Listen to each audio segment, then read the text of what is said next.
The sound of that slap still echoes in my mind. But what happened next? That changed everything. My name is Caroline, and this is the story of how I went from being silenced and controlled to finding my voice and rebuilding my entire life. If you're watching this and feeling trapped, this one's for you. Hey everyone, welcome back to my channel. Before we dive in, I want you to know this story gets heavy, but it also gets hopeful. Really hopeful. If you or someone you know is dealing with domestic abuse, I've linked resources in the description below. And if this story helps even one person realize they deserve better, then sharing it was worth it. Don't forget to hit that subscribe button and the notification bell. I share stories about resilience, healing, and building the life you actually want. Picture this. You're standing in your own living room, your cheek burning from being slapped by your husband, and his family is sitting there like nothing unusual just happened. His mother actually said, "About time someone put her in her place." That was my reality 3 years ago. But here's what they didn't expect. My father walking through that front door with 2 uniformed soldiers behind him. Let me back up and tell you how I got to that moment, because it didn't happen overnight. When I married Jake, I thought I was joining a family. Instead, I was entering a prison with really nice furniture. It started small. You know how it always does. Comments about my clothes. Is this from Target? How practical. Laughs when I'd share stories about my job as a pediatric nurse, slowly convincing me that my passion for helping sick children was somehow embarrassing. 3 years. 3 years I spent trying to become someone else, someone quieter, someone smaller, someone who wouldn't embarrass them at dinner parties. You want to know the moment I should have left? When I came home from a 12-hour shift saving children's lives and found my grandmother's quilt, the one thing I owned that meant everything to me, stuffed in a trash bag by the door. His mother had redecorated while I was at work. Jake's response? "We should be grateful, Caroline. It looks amazing." Grateful. I was supposed to be grateful that nothing in my own home reflected who I was. Fast forward to the night that broke everything open. Jake was up for senior partner, so we're hosting this incredibly important dinner party. I spent hours preparing, cooking his favorite appetizers from scratch, arranging flowers, polishing silver, and I'm trying to be invisible, right? Just smile, stay quiet, don't embarrass him. But then Mrs. Braxton, the senior partner's wife, she asks me about my work. And for once, someone actually seemed interested. So I told her about this little boy, Marcus, who was terrified about his surgery. We talked about superheroes, about how strength comes from what we survive. When he woke up, he whispered, "I think I got my superpowers now, Mrs. Braxton." Got tears in her eyes. She said it was beautiful, and that's when Jake cut me off. Caroline's being modest. She just does the basic bedside stuff. Nothing too technical. Basic bedside stuff. Years of training, of saving lives, of comforting terrified families, reduced to basic bedside stuff. But I didn't stay quiet this time. I kept talking. I shared that story because it mattered. Because that little boy mattered. And Mr. Braxton, Jake's boss, he said, that Caroline is leadership. The moment our guests left, Jake's facade dropped completely. "What was that?" he hissed. "You completely hijacked the conversation. You made me look like I don't even support my own wife." I'm standing there, still holding a serving tray, and I said, "I was answering a question." "You forgot your place," he said. "Your place." And something inside me just cracked. I laughed, actually laughed. And I said, "You want to talk about support, Jake? I rearranged my entire life around you. My work schedule, my weekends. I gave up promotions to host parties like this one. I've let your mother throw away my things and humiliate me. And tonight, I dared to speak for 60 seconds, and that was too much." That's when his mother chimed in from the living room. "Told you she'd ruin it. She doesn't know how to behave in polite company." And Jake didn't correct her. Of course, he did in single quotes T.so. I walked into that living room and said, "Let's make it a family affair." Clearly everyone has thoughts about my role here. His mother, sitting there like she's holding court, tells me that I need to understand the night wasn't about me. That a simple "it's rewarding" would have been enough when asked about my job, because his accomplishments matter, and mine don't. Jake snapped then. "For once in your life, couldn't you just be quiet and support me?" And he raised his hand. For the first time in our marriage, I didn't flinch. I looked him straight in the eye and said, "Do it. Show them who you really are."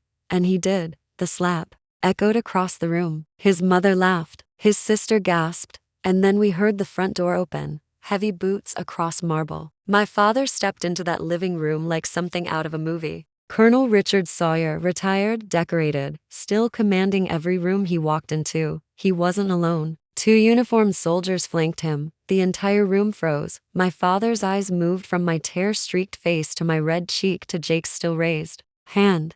He didn't shout. He didn't move. He just spoke, calm and low. "Gentlemen," he said to the men behind him, never taking his eyes off Jake, "I believe we've found our target." Jake stammered, "Sir, I can explain." It was just an argument. "Can you?" my father asked. "Then please do. Tell me why you just struck my daughter in front of witnesses." Here's the part that still gives me chills. My father pulled out this thick folder and placed it on the coffee table. "3 months ago, I hired a private investigator," he said. "I started noticing things. The canceled visits, the bruises you explained away, the excuses. And I knew what I was looking at. He had everything. Photographs, text messages, financial records, emails. And he'd already sent copies to Jake's law firm that morning. The firm has a strict clause regarding moral conduct," he said. "I imagine by now you've already been suspended." Jake's trying to argue, saying my father was ruining his life, and my dad just looked at him and said, "No, I'm holding you accountable. You did that all on your own. I'm just making sure the consequences finally arrive." My father turned to me then, and his eyes softened. "Caroline, it's time. Pack your bags. Take only what belongs to you. I've retrieved your grandmother's quilt. It's safe now." I looked around that room one last time at the man who hurt me, the mother who enabled him, the sister who watched and laughed. Then I straightened my spine and walked toward my father. That was the moment. After 3 years of silence and survival, I knew I wasn't going back. Not ever again. Let me fast forward 6 months. I'm back at St. Augustine Memorial, back in pediatrics where I belong. The morning light is streaming through the windows. Monitors are beeping their gentle rhythms, and I'm doing my rounds. Room 312, Emma, 6 years old, post-kidney surgery. Clutching her stuffed bear and missing her dog. "I can't sleep," she tells me. "My tummy feels weird. And what if Buster forgets me?" I sat down beside her bed, took her tiny hand. "Oh honey, dogs never forget the people they love. He's probably curled up by your bedroom door right now, dreaming about you." Really? This is why I do what I do. This is what Jake tried. To reduce to basic bedside stuff, while I'm comforting Emma, I get a text from my father. Just a link to a business journal. Headline: Blake Hastings law firm under investigation for misconduct. Jake hadn't just been terminated for the domestic abuse my father reported. Turns out there were years of buried financial misconduct and client mistreatment. Former clients were organizing a class action lawsuit, the family name that was once untouchable. Now it was mud. Another text from my lawyer. Margaret is offering full restitution plus damages if we settle out of court. I didn't reply. Not yet. Instead, I walked to my office, and sat behind the desk with my nameplate, Caroline Sawyer, ARN, pediatric nursing supervisor. 3 weeks earlier, I'd gotten the promotion I'd quietly worked toward for years. Better salary, greater responsibility, and most importantly, a platform. I was designing support programs for healthcare workers dealing with domestic abuse. The statistics were heartbreaking. So many caregivers suffering in silence. A knock on my door. A young woman, maybe mid-20s, shifting nervously. "Miss Sawyer? I'm Lisa. I'm new here, and I was wondering if maybe we could talk sometime. Privately?" I saw the bruise on her wrist, half hidden by her sleeve. "Of course," I said gently. "My office is always open. Or we could grab coffee." She nodded, eyes glassy. "Coffee would be good." "You're not alone, Lisa. Not anymore.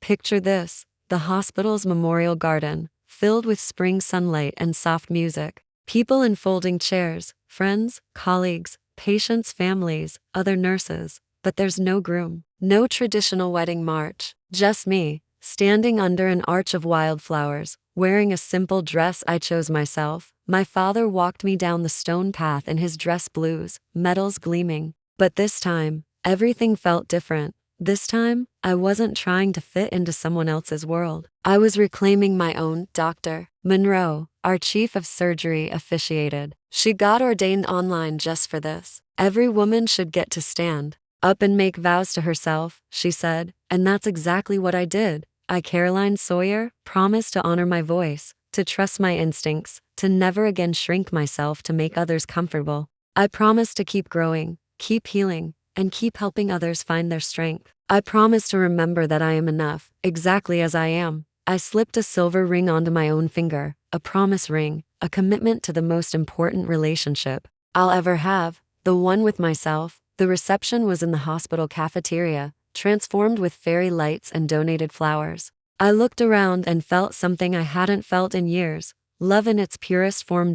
In the corner stood Lisa, no longer the nervous young woman from a year before. She was confident now, leading her own support group for healthcare workers facing abuse. Someone called for a speech. 2 years ago, I thought my life was over. I thought I'd lost everything. But I learned something important. You can't destroy a woman who refuses to stay broken. The woman who was slapped, belittled, and erased, she's still part of me. But she's not all of me. She's the version that taught me empathy, taught me strength. If you're watching this and you're in a situation like I was, I want you to know something. Your story isn't over. You are not alone, and you are worth every single chapter still to come. I've linked domestic violence resources in the description below. Numbers you can call, websites with information, ways to make a safety plan, and if you're a healthcare worker or in any caring profession dealing with abuse at home, there are specific resources for you too. This isn't just a story about escaping an abusive marriage. It's about remembering who you are when the world tries to make you forget. It's about the power of having people who see you, really see you, and refuse to let you disappear. My father saw the signs. My colleagues became my chosen family. And now, Lisa and dozens of other women are finding their voices through the support programs we've built. Here's what I want you to take from this. You don't have to set yourself on fire to keep someone else warm. Your dreams, your voice, your story, they matter. To second chances, to chosen families, to women who walk away from what doesn't love them back, to rewriting the story on your own terms, and to anyone out there still finding the courage to take that first step, you're not alone. You are enough, and your best chapters are still ahead of you. Thank you for listening to my story. If it helped you or someone you know, please share it. Hit that like button, subscribe for more stories of resilience and healing, and I'll see you in the next video. You've got this. We've got this. Together.